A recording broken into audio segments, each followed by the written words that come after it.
Damn, son, where'd you find this?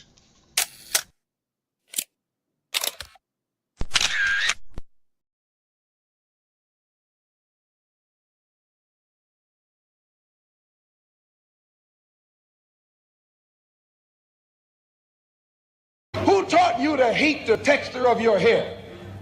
Who taught you to hate the color of your skin to such extent that you bleach to get like the white man? Who taught you to hate the shape of your nose and the shape of your lips?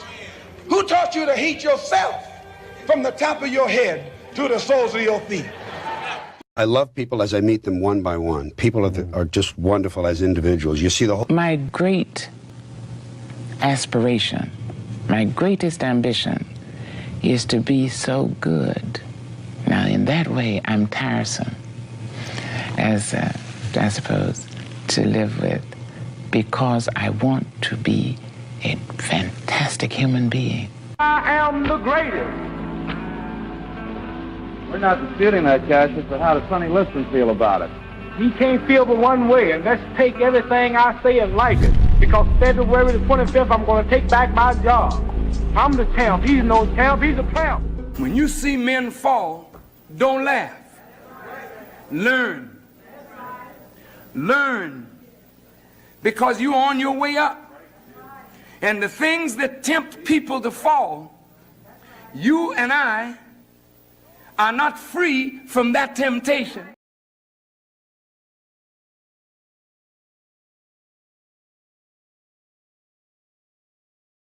By examining his own attitude towards the possibilities of peace, towards the Soviet Union, towards the course of the Cold War. Art muscle. It was a way of making me feel that they were a part of me. You see it on the bridge. Wait, how they get it? If the government had to change the screw in the bridge, they had to shut it down. They got state troopers out there. They got lanes closed. They got their strange machines. How did they get up there?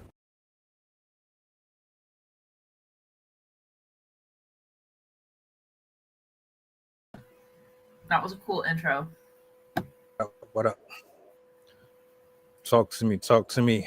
Happy Wednesday. What's the word? I hope all is well. That had to bring in a new intro, man. What's more fitting, you know, for the type of discussions that you bring up here, you know? I've been waiting to do this for a minute. I got one more thing that I got to do, and then it will be complete. But I hope all is well with everybody. Peace, love, blessings, glory, praise, and honor to the Most High.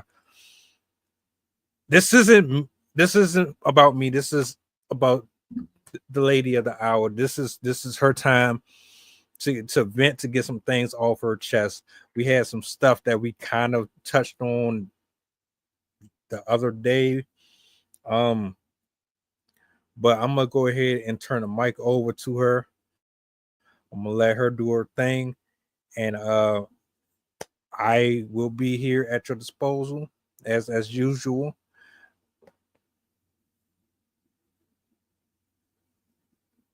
All right. Hello, everyone. My name's Sydney, and if you aren't familiar with me, my work is on multiple social media sites. I use Blue Sky. I use All Poetry. Most of my work is on All Poetry. I'm a writer, but I'm also a scientist. I have my bachelor's in psych, my master's in environmental education, and I absolutely love climate change. That is my baby. That is my topic. That is, if you ask me any questions about it, I will go on an hour tangent just talking about it, ranting about it with you. So this is one of my heart issues that I am deeply passionate about. My master's degree thesis was on climate change. I looked into climate change attitudes and its relationship to climate change action. I wanted to figure out why people weren't responding to climate change. Because to me, I always thought, hey, this information is out there. Why aren't people acting? And I found out that people are concerned. It's just most people don't really know what to do. Anyway, I picked this topic because was it Monday or Tuesday? It was Monday. We were going on about some conspiracy theories about celebrities.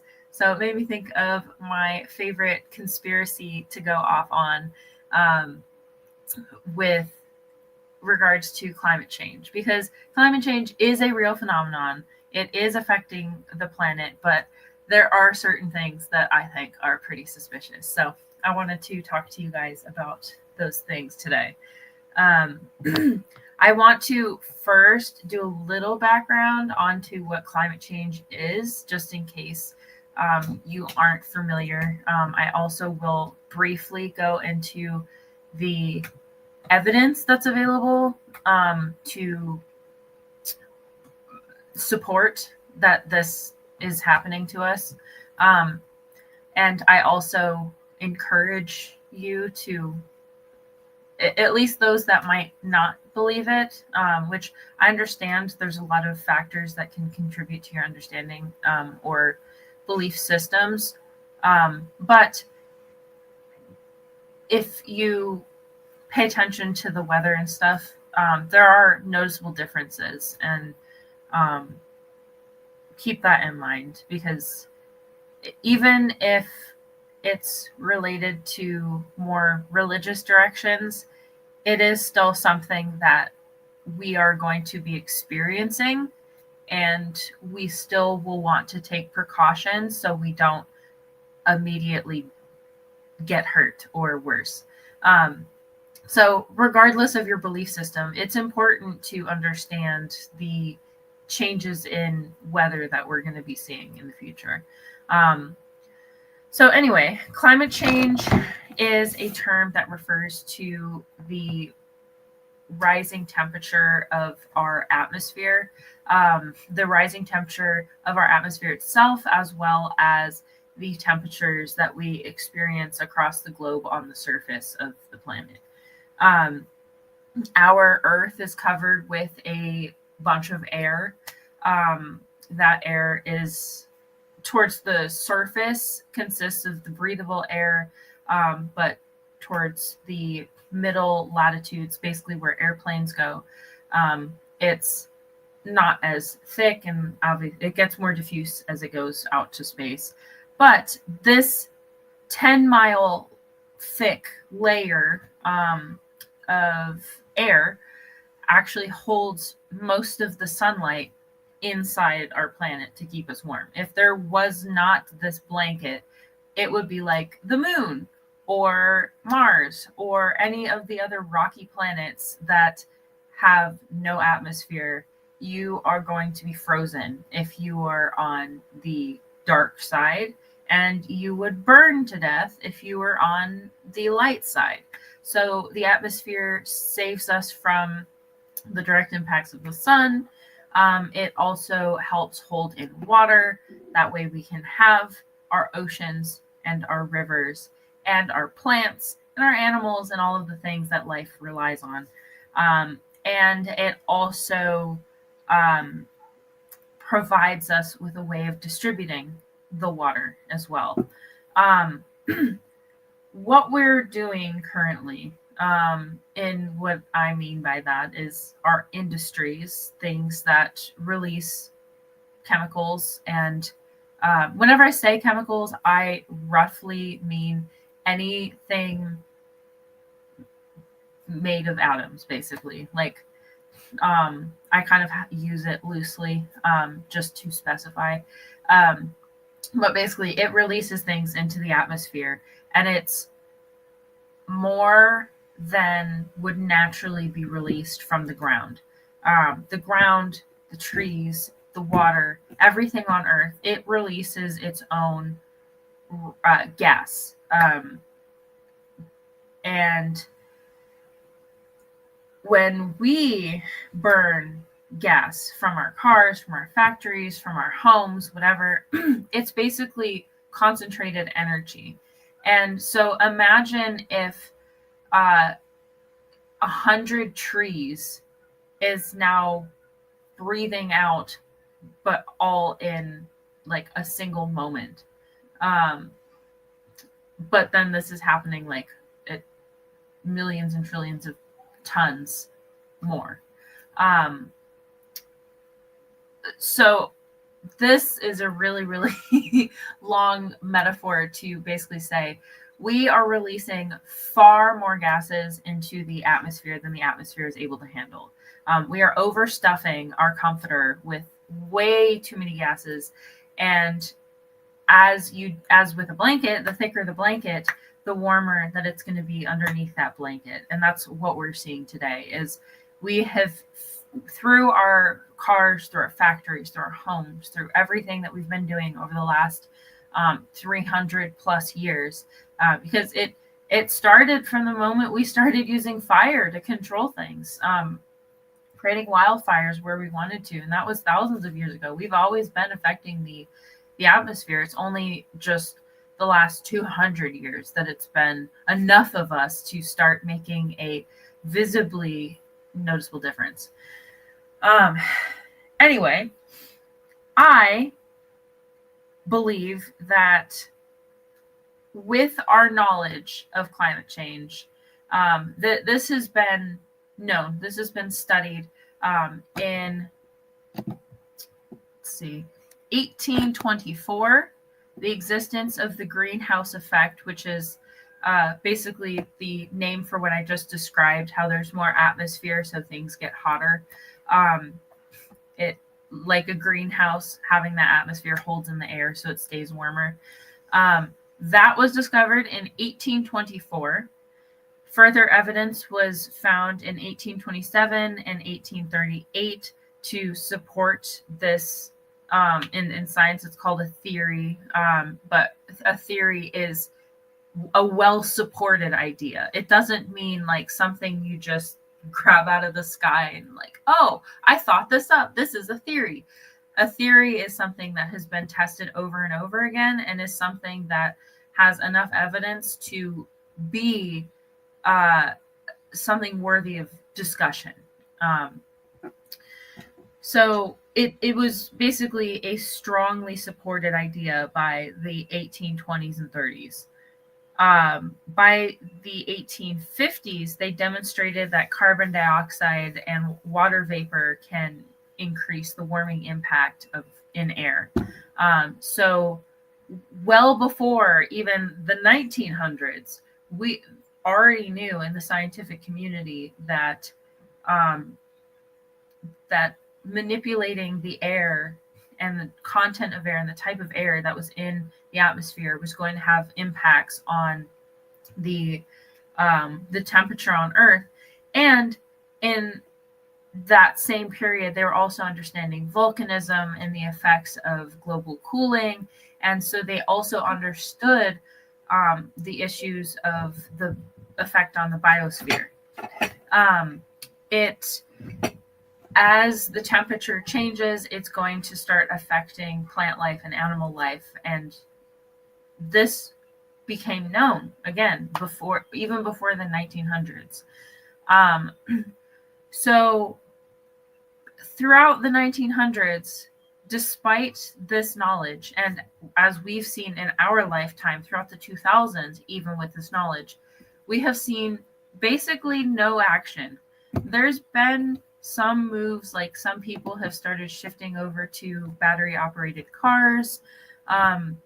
There's been some short-term / long-term movements to ban plastics and remove plastics from societies. Granted, Europe and other countries have been doing far better than the United States has been doing. But in general, there's been a pretty paltry response to climate change. We really haven't had that aggressive action that a lot of climate change scientists have been absolutely begging for. And it's for a long time, I really struggled with this because I didn't understand why nothing was changing. And then I started to realize that a lot of the so 70% of the emissions are emitted by 100 companies.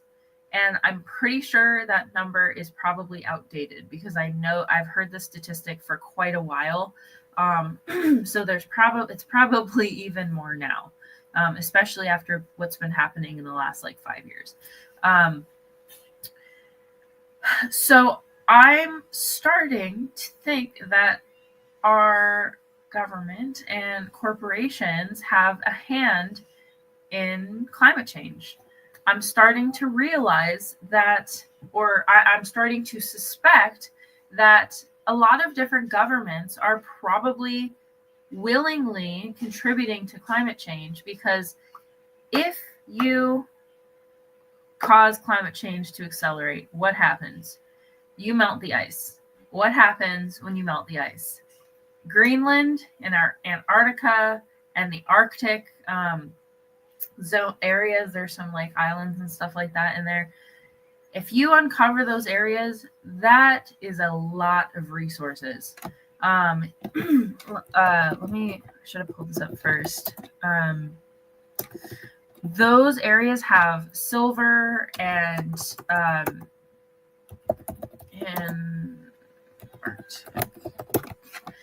there's silver, there's gold, there's oil, there's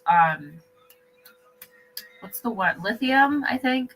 I think there's cobalt, iron. I know there's a bunch. Let me try and find the article I read.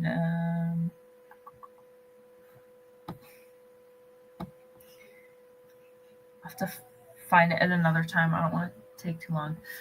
But there's a tremendous amount of resources buried underneath that ice. And if they so I should probably explain permafrost as well. So up in the Arctic regions, down in Antarctica, where it stays cold often, more frequently than anywhere else, the ground stays frozen so long that it basically is permanently frozen, permafrost. And you can have ground that's been frozen for literally millions of years. There's a really cool video I've seen of climate scientists going into, they have tunnels that are dug into the permafrost. That way they can see the geological record.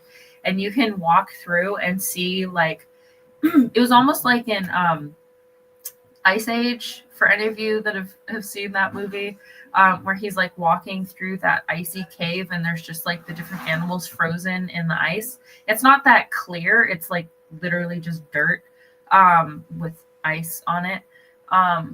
But you could actually see dead frozen animals just in the soil throughout this whole wall of mud, and you were just going into this whole thing. So there's a whole, I don't know how many miles or feet it went for, but it was really cool. But the whole thing was frozen. It was taller than a person, I think at least 12, 20 feet of mud. But all of that is holding in plant matter and dead creatures and all sorts of things that are also going to release stuff into the environment.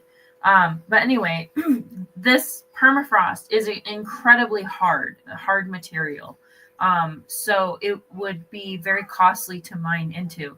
So if you use climate change, you can melt those things out and you can get what you want out of the ground and be like, oh, wow, the ground is melting. Oh, look, there's some coal there. How convenient. So that's one reason why I think that they could potentially, I'm not saying this is true. Obviously, this is a conspiracy theory. I have no actual evidence to say that they are for a fact doing this on purpose, beside the fact that even though they've admitted in private that they know it exists. For example, a certain political individual that likes to use his being, his essence, to get what he wants. He changed the insurance policy on his home in a particularly hurricane-friendly region, citing climate change as one of the reasons why he was changing his insurance policy. So certain people that are very outspoken about it not existing are still responding to it as if it exists.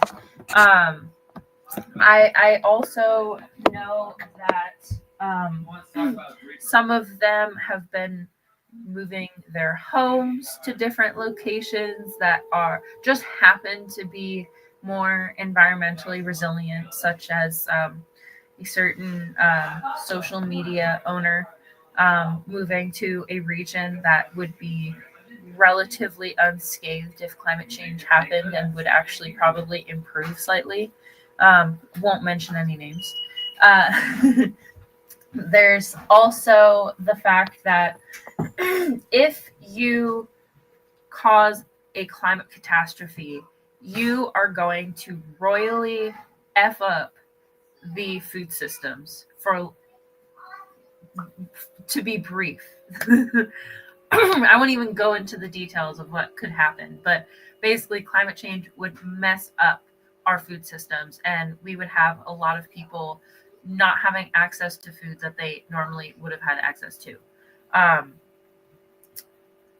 If you were somebody that wanted to be in charge and have power, it would behoove you to make food a commodity that could be utilized against people. And so if you're in a position of power, you could basically buy up all of the existing food companies and control them. That way, when there are food shortages and stuff like that, people have to rely on just you. They have no other options, because all the other small farms that couldn't manage to shift fast enough, people have to kind of rely on those that were wealthy enough to survive. I know that a person that I had mentioned earlier that moved to a resilient location, he's also tending a 600 head of cattle, I think. It might have been more. But he is completely decking out this whole setup for himself to have food and water and access to everything that he needs. So a lot of these people that are like, oh no, climate change doesn't exist. No, they are still preparing for it as if it does exist. There's also the element of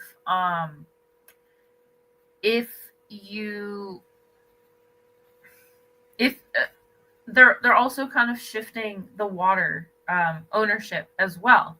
And with climate change, that becomes easier because there's going to be changes in rain distribution. And so areas that used to get rain are no longer going to get rain. Places are going to dry up, especially in the Southwest. States like Arizona and New Mexico, parts of Mexico, Texas, Oklahoma, Utah, Nevada, up towards Idaho, even California, and probably parts of Oregon. I don't know if Oregon really has deserty areas, but anywhere that's very rocky / dry, doesn't have a lot of vegetation, they're going to struggle with maintaining their water supply, because as we get hotter, rain is going to evaporate much faster. And so if you already don't get a lot of rain, and now it's going to take more rain away from you, you are going to run out of water really fast. And so that makes water more valuable. And so if you're rich enough to buy all of the water, and then you have control over a resource that people can't get anywhere else, God love it. It's a way to control people again.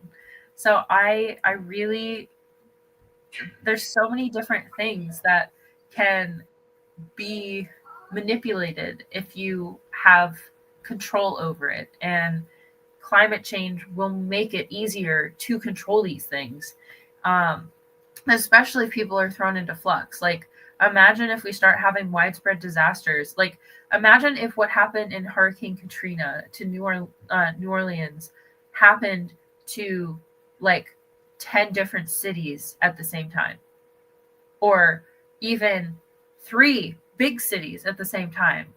Imagine how devastating that would be. Like, I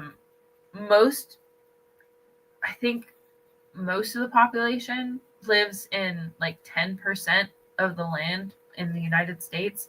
Imagine if one of those areas got significantly impacted and there were no resources to help these people recover. Imagine if we were on our own to rebuild our own communities, our own neighborhoods, reestablish connections to healthcare and water systems. And then now these very, very, very rich people who lied to our faces and said that this thing doesn't exist are now like, oh, wow, look what's happening.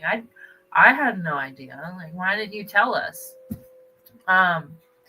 But they will still have their resources because they have already created their fortresses, and they're rich enough to afford the best technology, the best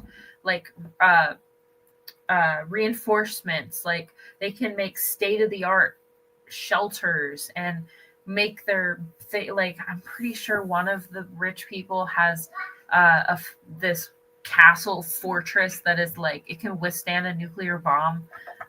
So like, they can afford these elaborate compounds basically, and the 85% of us that can't afford anything and don't have anything, we have to rely on each other.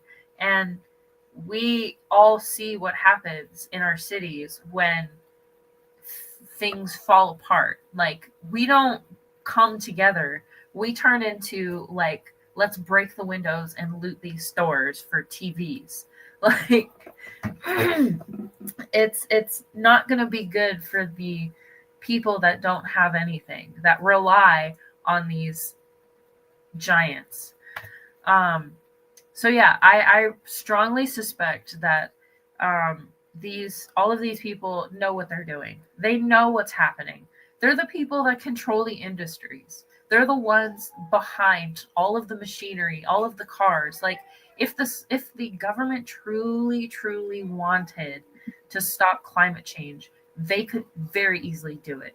They could incentivize people buying electric cars. They could incentivize getting people to work for those companies. They could offer like rebates and stuff like that. Like, there are so many ways they can encourage people to buy certain products.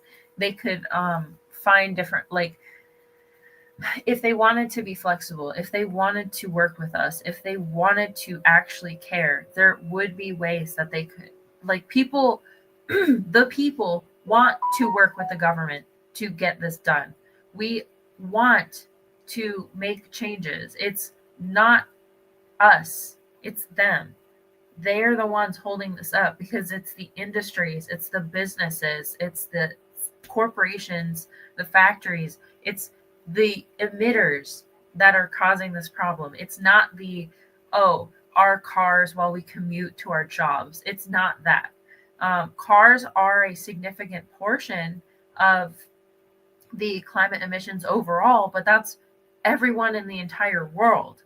And that doesn't include, like, trucking is one of the biggest polluters. Airlines is one of the biggest polluters. Farming is one of the biggest polluters. Manufacturing is another one of the biggest polluters. Human beings, us, we only make up about 15%, I believe, of the total emissions. As I said, 70% of the emissions is only 100 different companies. And I think it's like 90% of the emissions is 25 or 30 companies or 50 companies, something like that. But yeah, it like the majority of the emissions is a small group of people. So it could be very easily fixed by going after those small majority of people. And small, I mean, they're powerful groups, but it's much easier than trying to change the lives of 385 million Americans individually who are already poor and struggling and can't make ends meet as it is. And now you're going to try and make them buy metal straws and make them feel guilty because they don't have the right car. I'm like, there's so many other things that they could do, but they choose not to. And so at this point, I am forced to believe that they're doing this on purpose, that they're dragging their feet because they already know what's going to happen, but they want it to happen. I mean, it's no coincidence we've had the 7 hottest years in a row in the last 7 years. And it also just so happens to be the point in time when our government decides, hey, we're going to go after Greenland. Really? Interesting timing. So, yeah. So I definitely think that our industries, our government, the people that hold the power know way more than they're letting on. They're lying to our faces, and that they're using this because they know that this is how they can get more wealth out of us.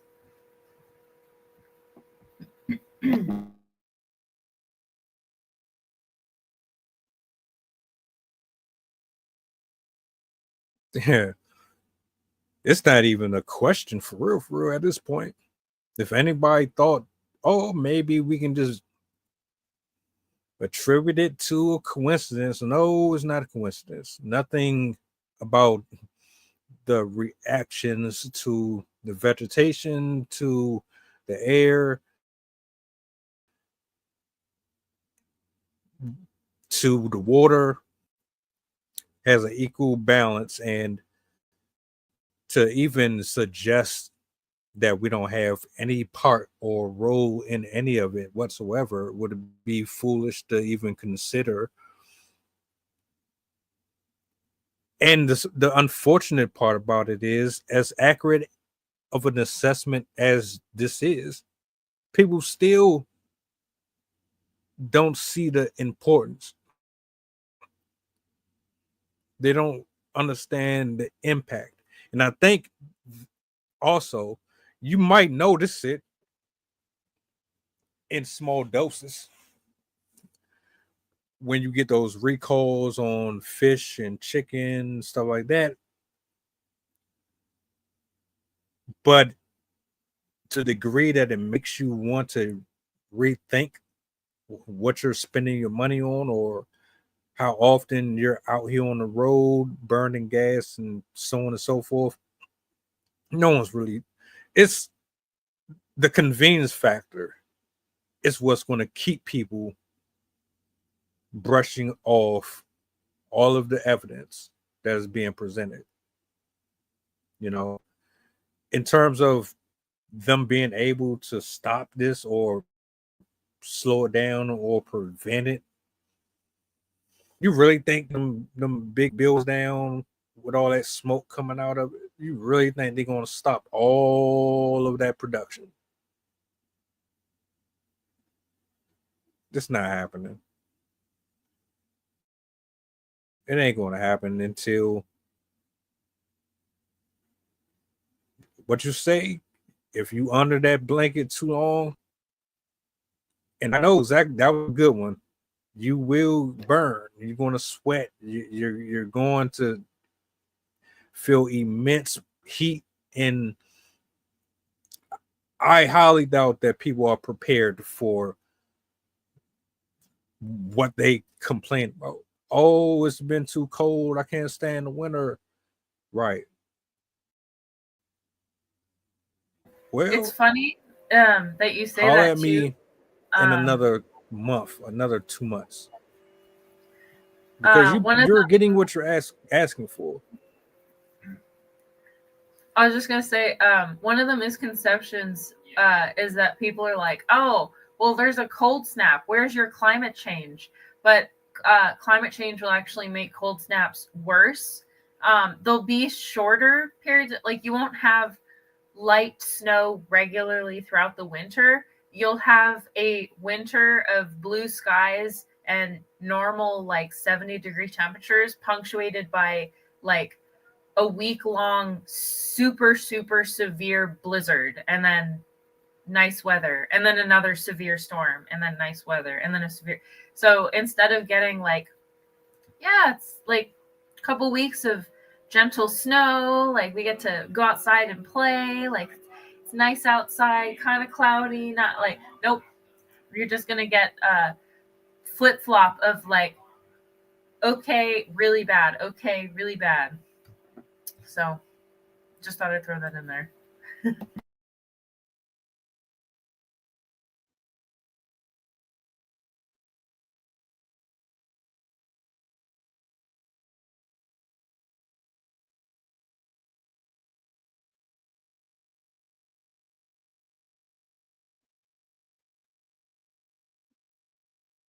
Something you said earlier kind of caught my attention. Something about permafrost. Was that what you said? Permafrost.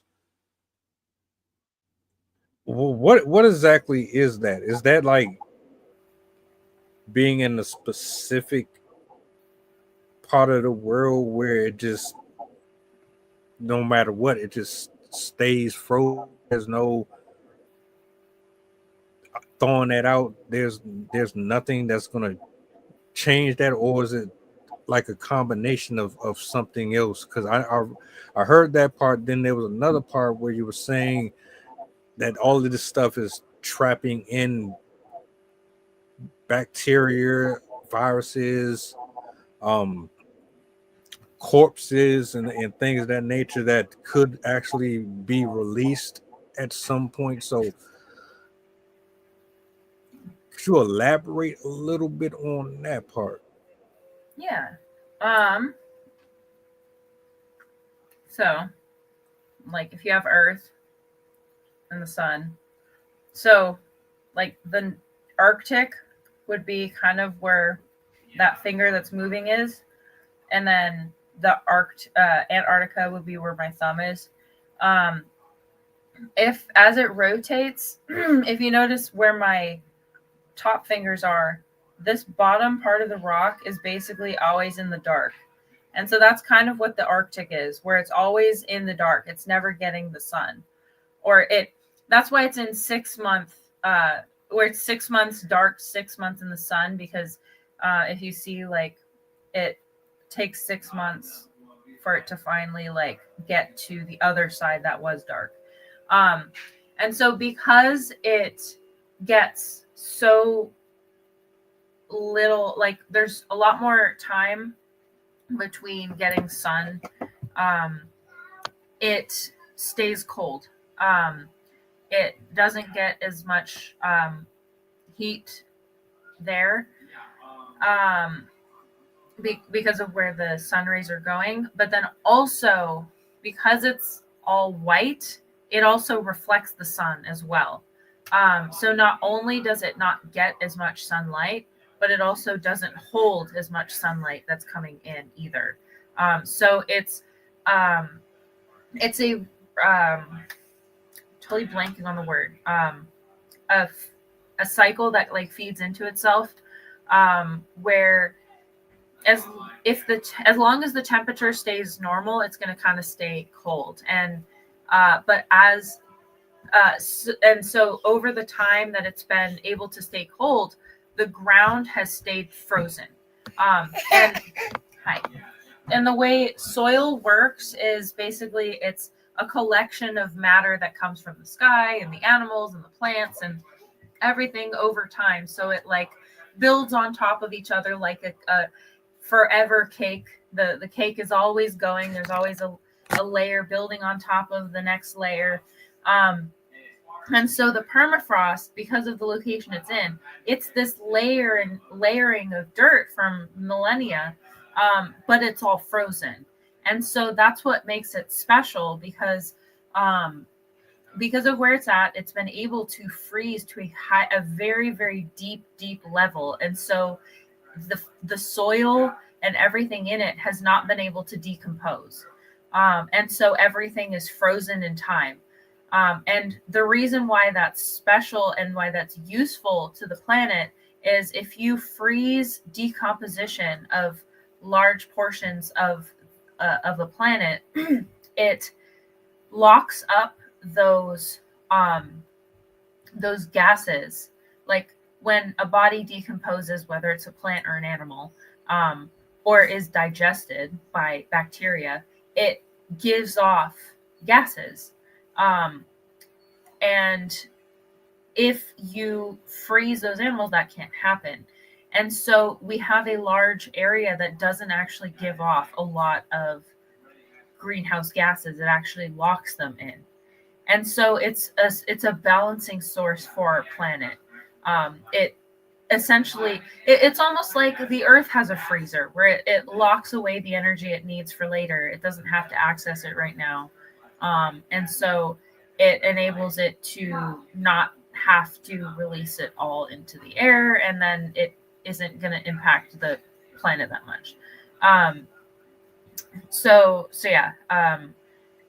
It's also important just scientifically because of the fact that it's been frozen for millennia. It holds a amazingly rich record of plants, animals, and climate over the course of millions of years that they can basically sample, and they can see what Earth was like at different points in history just based on what they're finding in the soil.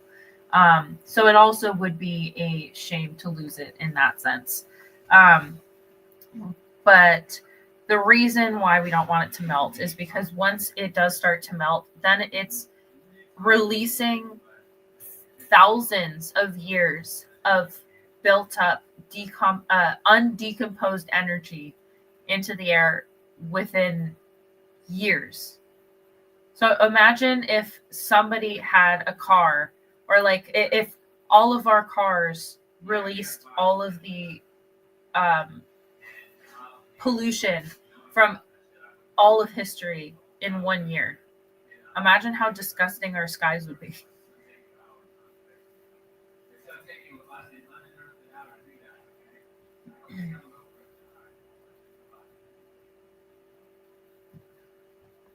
You know why it doesn't trigger so much?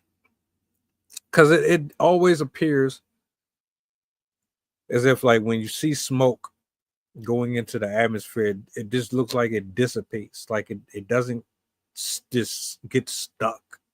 It just seems like it goes, it disperses, and is gone. So it's almost like an out of sight, out of mind type of thing, you know. And when somebody gets or catches a cold, usually if it's within like 3, 4, 5, 10 feet of you, and you're like in enclosed spaces like a building or office, then when somebody's sneezing and coughing and whatever, that seems more probable versus you being out on the sidewalk walking New York Times and the chimney from wherever or whatever little company is burning rubber or whatever, the smoke goes up and then it just kind of affects everybody. That doesn't really seem likely, I guess. It just like it doesn't appear as if it's going to touch you. So when you say thousands of years of essentially death is just going to spread and then be suspended within the atmosphere and then hover over everything like the Simpsons. The dome on the Simpsons when they was in the movie and everything just got. I don't think people really look at it like that's a possibility. So that's why that was another reason why I asked too. Yeah, even right now we just breathing air, just normal, but you still don't really know what you might be inhaling either. Like that's why people have allergies to pollen and all that. You can't really see it, but it's there. So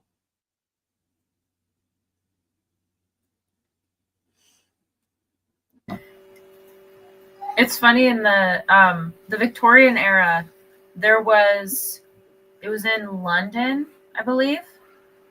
They had I think it was called the Great Smog, where it was like in the 1850s or something like that, when factories were becoming very prolific.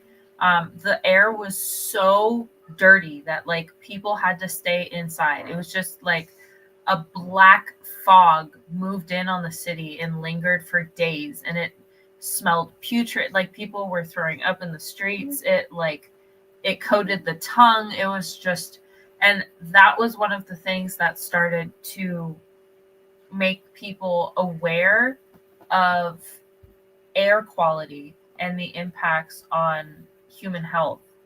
And it's funny because a lot of the same things, components, are still being released into the air. It's just we've taken the soot out of it so we can't see it. So essentially, we're still releasing the same things that can make people sick, but we just don't see it now. And so people are like, oh, no big deal. So that might be another reason why I'd be like, yeah, see, they're planning this. They're just like, nope, you can't see it. There's nothing to see here. Nope, we don't know what you're talking about. Nothing's happening. Also, carbon dioxide itself, at high enough levels, it causes cognitive impairment. And it can be at a level that can resemble a minor learning disability.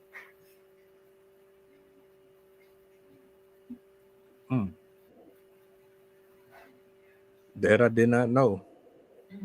And rooms like crowded schools, crowded halls, like conferences, convention centers, like where there's people are packed in, it reaches levels enough to actually cause that in people.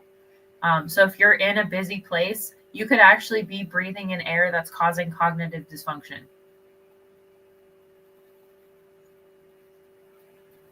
Yeah, that makes more sense because just think about how often you're traveling and how often you're around different people from wherever they came from, getting off the train, off a bus, out of a cab. So I get it. What's one thing that we should pay attention to as far as, or at least take note of? Like, all right, you said this is what's going on, or at least these are your theories. Who would you reach out to express some interest or concern about these matters that might take it a step further to make your concerns valued and heard?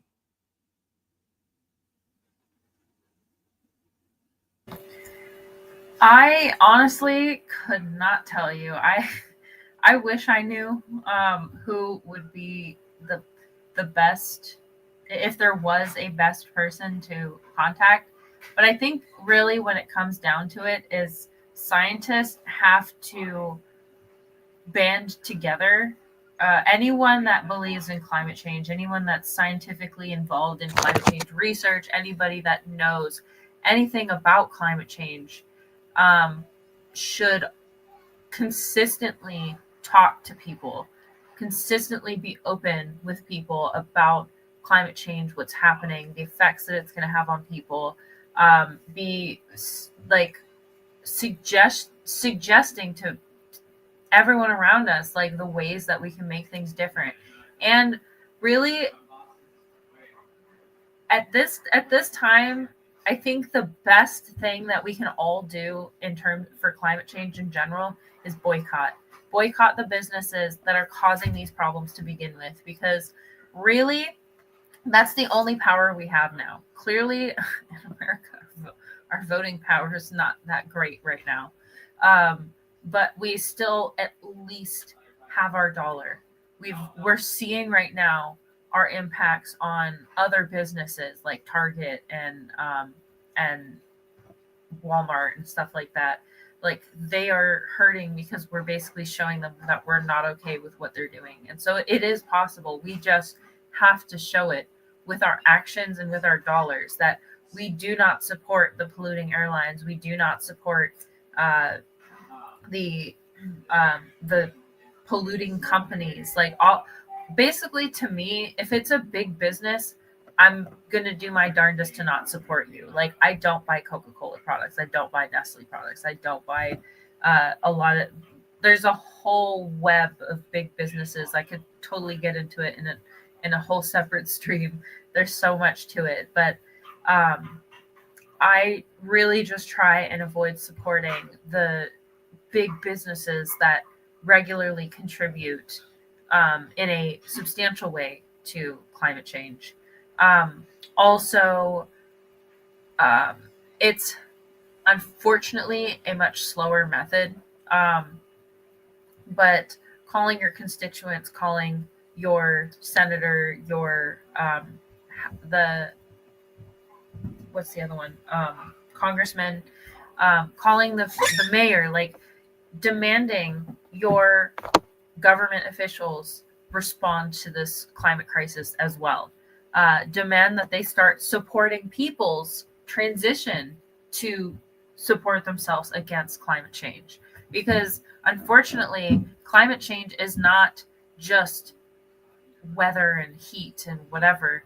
It's going to be food shortages and illness, increase in illnesses, and a degradation of community and a degradation of roads because of the increase of weather events.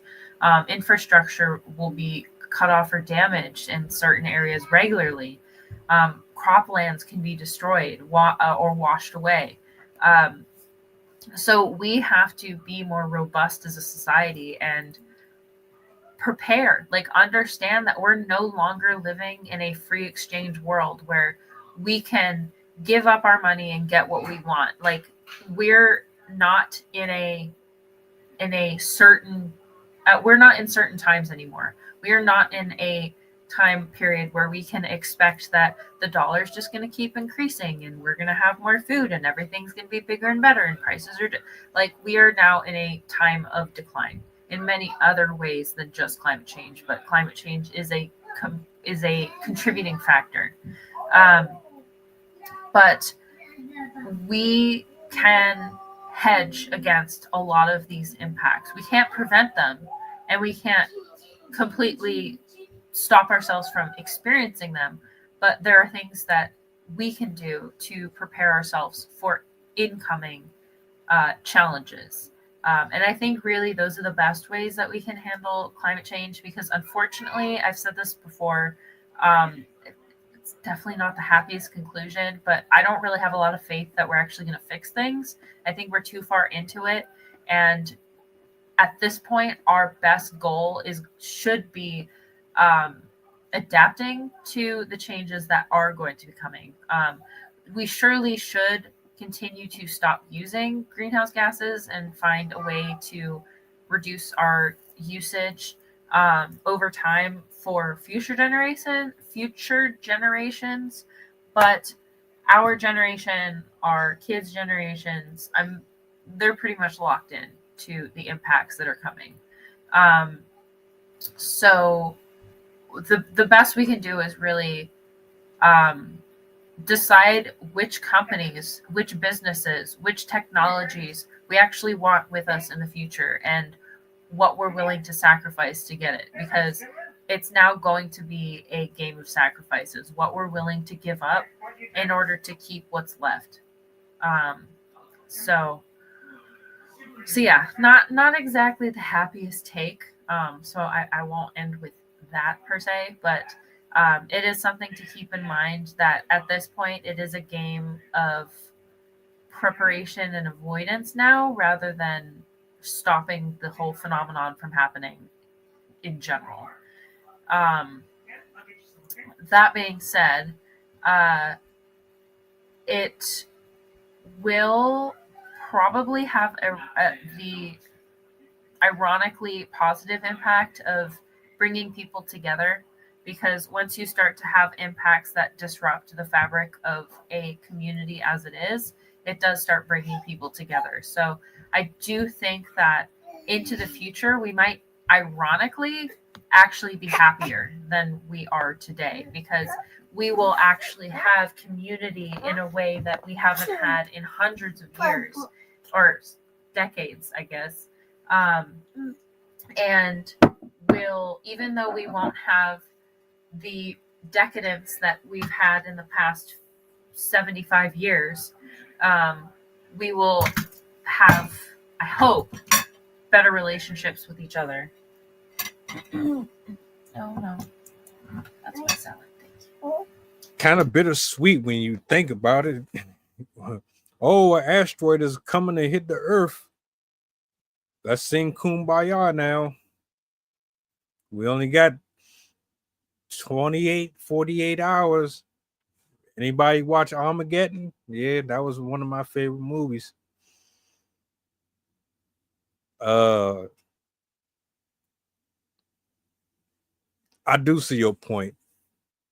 And that is a good thing. It's just, when you think about it, it's like, well, if it's going to come at the cost of people losing their life in spite of kind of ignoring all the red signs, and now everybody wants to take this serious, that's the part I don't like. But we're hard-headed, and what they say, a hard head makes a soft behind. So this is just another reminder to the people. Maybe rethink what you're eating. Make a few phone calls. I think people underestimate the power of the pen. They always say it's mightier than the sword. Pick up your pen, pick up the phone, reach out to somebody in your local ward.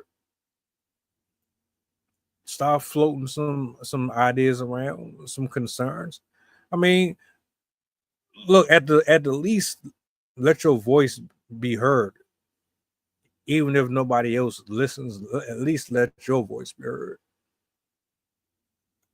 I would rather feel comfortable knowing that I at least tried, or I made an attempt, than to kind of walk blindly in my own bliss, expecting things to just play out like a fairy tale, when the power, like the dynamic of it in general, 2 is better than 1, but you still got to start somewhere though. So I think overall,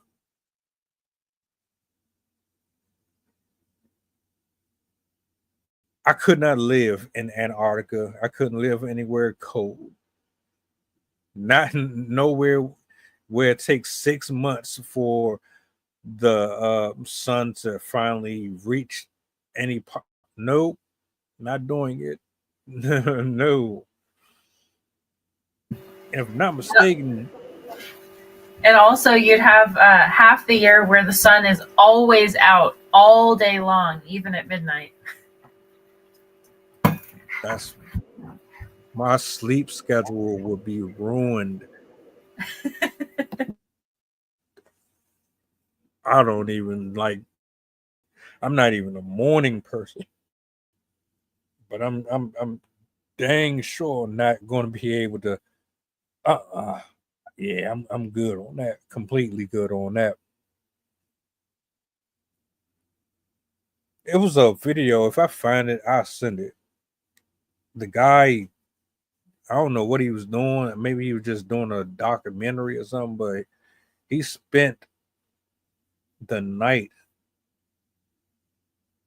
in Antarctica in his van, and he pretty much just recorded the whole thing. He was camping out, and the way he just made it look like it was fun, but it was constantly snowing.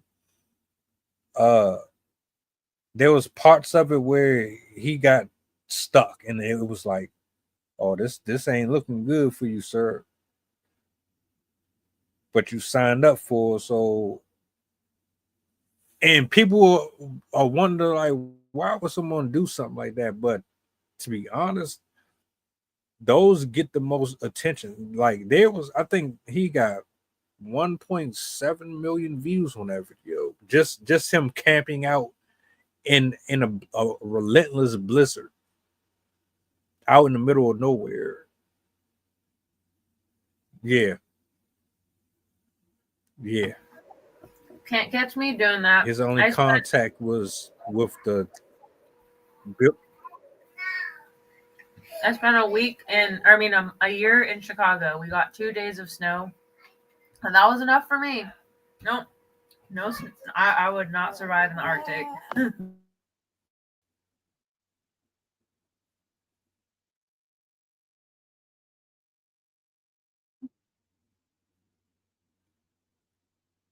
Yeah, as much as I love snow, I don't know if I could do it specifically.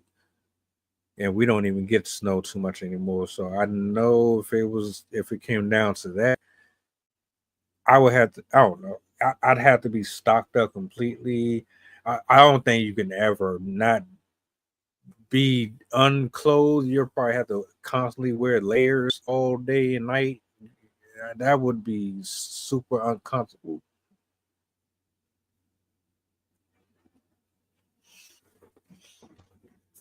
Is there anything that you want to say to the people before we close out, though? For a quick joke, what you were saying made me think of my Carol's. One of Carol's favorite jokes is if people ever ask her why she doesn't go camping, she's like, we already did that. I'm not going to do that again. Like, my ancestors got enough camping. But anyway, let me see, what do I want to say? I don't know what to say. It's always hard to find a way to end discussions with climate change, because I'm always ending with, like, I always feel like, at least with my own knowledge and how I know that I talk, I'm just kind of leaving people with, like, hey, do you know anything about climate change? Oh, you don't? Okay, here, let me lay out all the ways that the earth is dying. Have a nice day. Like, I feel like that's how a lot of people see it. So I try not to end it too negatively, but it's always so hard to bring it around to something, because it does always seem so hopeless. But I guess the one takeaway is really is to pay attention to the sources of where you're getting your information. I think really right now we're in a very vulnerable position where the things that we should know and that should be common knowledge and easy to prove and easy to understand are being challenged. Everything about our lives, the way we look at things, the way we perceive our planet and our history and our everything is being challenged. And we really have to be careful with where we're getting our content and how or why they're promoting the information that they're promoting to us. Climate change is just one of many topics that you might find some enlightened individual like, oh, but I know the truth. I'm the one that knows what's going on. And this really goes for any conspiracy theory, is just to be wary of where your information is coming from. Because with how important a lot of these issues are, whether it's a war going on in another country or our climate change issues or political issues, we really want to make sure that we get the correct information out there because our lives actually kind of depend on it. And so even though we do these conspiracy theories and they're always fun, just make sure that the information that if you do share information about climate change and stuff like that, make sure it is accurate, because it is important to get that information out there correctly the first time without having to keep adjusting. There's a lot of misinformation out there as it is. One of the best sources of climate change information is through scientific websites. One of my favorite, it's always hard to suggest scientific sites because a lot of them are paywalled today. But Science Direct often has most of the main research that's out there. Elsevier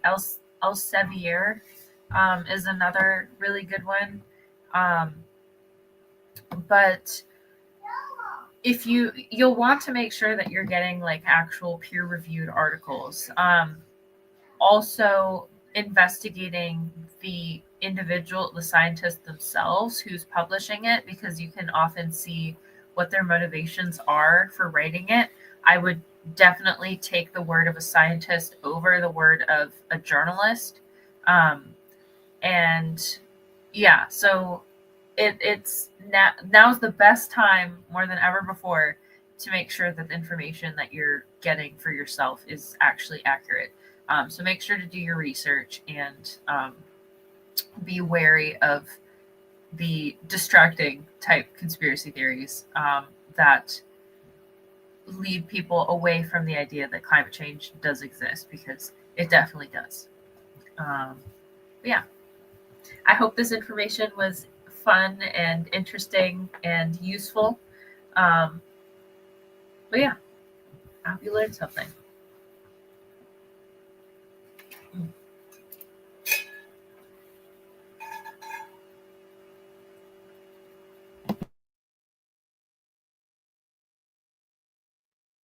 Absolutely enjoyed it. I know I did personally. And for the people who did decide to pull up, I thank you. Appreciate y'all for supporting the channel, the stream. I'm doing my best to make adjustments as we go forward. So you will see changes here and there, but it's all to improve on the quality of the discussions. I want to make sure that everything that she speaks on is highlighted with the severity and seriousness as possible. Quite the pleasure and treat for me to be able to be a part of these discussions. You've been masterfully handling these shows the last few weeks, so I want to salute you on that. Shout out to everybody in the building. Do me a solid before y'all leave. Like, share, subscribe, follow all platforms. Also, keep in touch with us if you have any topics on. This is my favorite scientist, Michael Mann, that does all sorts of research on climate change. This is a really fantastic book if you want to understand climate change and how it will affect societies and the history behind all of it, Our Fragile Moment. So if you want to learn more about climate change, great resource.